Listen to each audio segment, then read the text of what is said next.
কি আনতে হবে আমাকে প্রমাণপত্র? কেন এতক্ষণ নেননি সেটাও কত বলছেন। সময় নেবেন? এতক্ষণ আমার দেরি লাশ কেন পড়লে করেছেন? আমার লাশ এখন তো পড়লে আপনি নেবেনই। মামলা নেবেন। এতক্ষণ এই যে হচ্ছে আমার ঢাকা মেডিকেলের সার্টিফিকেট, এই হচ্ছে আমার প্রেসক্রিপশনস, এই হচ্ছে আচ্ছা আমার ঠিক আছে, বিল। ওই অনুযায়ী আমাদের নেব, আমার সমস্যা এই নেই। আমার একটু ব্যালেন্স করতে হেল্প করো তো। না না না, এই না, কোনো আপনি দরকার দেখতে নেই। হবে। আমি এখানে কালকে থেকে এখানে আছি। আপনি একটু ক্যামেরা জুম করেন কাইন্ডলি। আমার এখানে কি আমি মেকআপ লাগিয়ে আসছি? একটু দেখেন এখানে 6টা না স্টিচ। সেটাই ওটাই আপনি দেখছি। দেখেন প্লিজ, আপনি দেখেন। দেখছি। দেখেছেন? দেখেছেন আপনারা সবাই? এটা হচ্ছে ওটা ওইভাবে আমরা এরকম যে প্রায় 10 ঘন্টার উপরে তিনি থানায় অবস্থান করছেন। 18 ঘন্টা। 18 ঘন্টা হয়ে গেল, তো এখনো না, ঠিক আছে, আমরা এখন দেখেছি যে আমাকে দেখেন কতগুলো ওষুধ দিয়েছে, একটা ওষুধ আমি থানায় খেতে আসলে পারি মামলা নাই। নিতে হবে। আরেকটা ভাই, বিষয়, DLG কমিশনার আগে তো বলেছিল যে থানায় আসলে মামলা নিতে হবে। মেডিকেলের যে বিষয়টা, এতক্ষণে এই বিষয়টা তদন্ত করা হয়নি, তাহলে কি করা হলো এতক্ষণ? আমাদেরকে হয়রানি করা এটা হয়েছে। তো সকালে ছাড়া তো রাতে হবে। না, এই মেডিকেলের এই সার্টিফিকেটটা কখন নিয়ে আসছে সে? সার্টিফিকেট আমি বলছি যে এই ঘটনাগুলো আমাদের তো যেটা অ্যাজ পার সিআরপিসি বা অ্যাজ পার ল আমরা এটা হচ্ছে দেখি যে আসলে প্রাথমিক যে ইনভেস্টিগেশন এটা হচ্ছে ওসির হচ্ছে একটা ডিসক্রিপশন। এই ডিসক্রিপশনটা অ্যাপ্লাই করবো না, আমার রাতে যদি শুনি তাহলে আমি এই সময় কিভাবে যাচ্ছি না, ওই সময় নাকি যায় না। অভিযোগকারীরা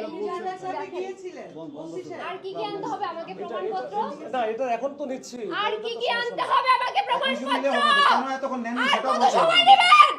এতক্ষণ আমার দেরি কেন লাশ করেছেন? পড়লে আমার লাশ এখন তো পড়লে আপনি নেবেনই। মামলা নেবেন। এতক্ষণ দেরি কেন হলে এটা জবাবও দিবেন। এবং আপনার ওসি আমরা বাংলাদেশের জনগণ জবাব জানতে চাই। আপনি একটু জবাব দিতে চান ওনার কাছে যে উনি 6টার সময় আচ্ছা, আমি জানার পরে আমার মা ক্যান্সার পেশেন্ট, আমার মা 12টা পর্যন্ত থানায় থেকেছে। আমার বোন সকালবেলা আমরা 8টার না সময় খেয়ে গেছে। কেন নারী বসে থাকবো? শিক্ষিত থানায় ছিল, মানে আপনার ওসি সাহেব নাকি কোনো সারা ধরনের রাত উনি থানায় ছিলেন। এটা একটু না হলেও 100 বার ফোন করা হয়েছে। এবং আমরা ওনাকে একটু পানি দেওয়ার জন্য রিকোয়েস্ট করতে, একটু পানি দ্বারা এনে দিতে চেয়ারটা পারি। দিচ্ছে না, চেয়ার দিচ্ছে না। ওর চেয়ার দেওয়া যাবে না ওনাকে। এই অসুস্থ আমরা মানুষ। আমরা ভাই ওই একটু গেটে যায় জানতে বসছে, চাই। চেয়ারটা কোথায় সরে নিচ্ছে। যাচ্ছেন? না আমি ওনার সাথে একটু কথা বলবো। আমি ওনার সাথে একটু কথা বলবো। ওকে, এটা আসলে একটা মারামারির ঘটনা সংক্রান্ত যে অভিযোগটা নিয়ে আসছিল, এটা কালকে রাত্রে নিয়ে আসছে আর কি। মানে নীলা ইসরাফিল, ওনার সাবেক যে স্বামী ছিল, এক্স হাজব্যান্ড, ওনার নাম হচ্ছে মোয়াজ আরিফ। তো ওনার বিরুদ্ধে অভিযোগটা নিয়ে এসেছিল।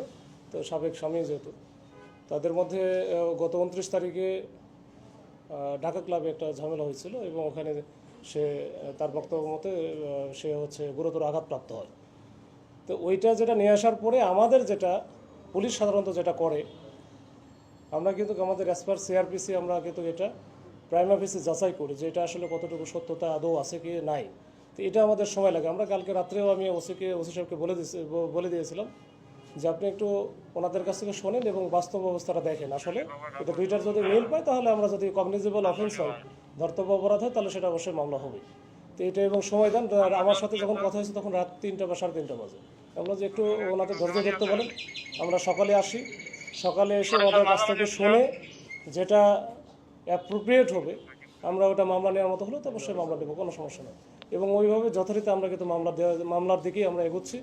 ওনারা যেটা দিবেন এবং এটা আমাদের সাথে আমাদের এখানে যে রমনা থানার ভিতরে যে বিষয়গুলো ঘটছে আমরা নিব মামলা।